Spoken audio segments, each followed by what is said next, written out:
ইন্নাল হামদুলিল্লাহ ওয়াসসালাতু ওয়াসসালামু আলা রাসূলিল্লাহ আম্মা বাদ।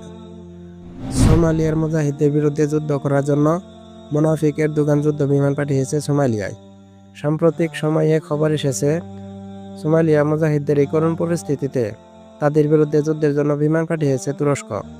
সোমালিয়ার স্থানীয় মিডিয়া এবং বেশ কয়েকটি আন্তর্জাতিক প্ল্যাটফর্ম রিপোর্ট প্রচার করেছে যে তুর্কি সরকার সোমালিয়ায় ইউএসের তৈরি F-16 পাঠিয়েছে সোমালিয়া মুজাহিদদের বিরুদ্ধে লড়াইয়ের জন্য। প্রতিবেদনগুলি নির্দেশ করে যে এই তথ্যের বৈধতা নিশ্চিত করে যে স্বাধীন উৎসের অনুপস্থিতি সত্ত্বেও গত কয়েকদিন ধরে ক্রয় কার্যক্রম অব্যাহত রয়েছে।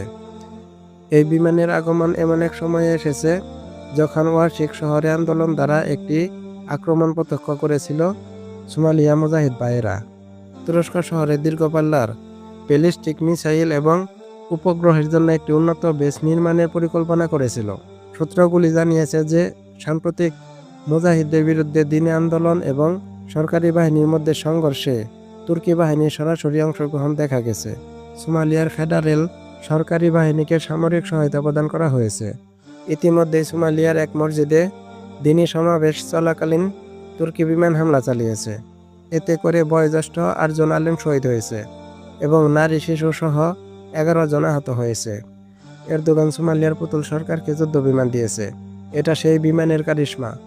আশ-শাবাব এই ঘটনার তীব্র নিন্দা জানিয়েছে এবং সোমালি জনগণকে শান্তি এবং মুক্তি ও নিরাপত্তার জন্য শরিয়া কায়েমের চলমান জিহাদে অংশগ্রহণ করার আহ্বান জানিয়েছে। এখনও যারা এরদোগানকে মুসলিমদের বন্ধু মনে করেন তাদের নিয়ে আর কিছু বলার নেই। হে বাঙালি আবেগী জাতিরা, তুর্কিদের সমর্থন করতে থাকো, আর তারা ওইদিকে মুজাহিদদের বিরুদ্ধে অস্ত্রধার করছে, বিমান হামলা করে মুসলিম এবং মুজাহিদদের শহীদ করছে। আল্লাহ তাআলা এই সেকুলার নেতাকে তার পাওনা বুঝিয়ে দিক। আল্লাহ তাআলা এই সমস্ত মুনাফিকদের থেকে জাতিকে হেফাজত করুক। আমিন ইয়া রাব্বাল আলামিন।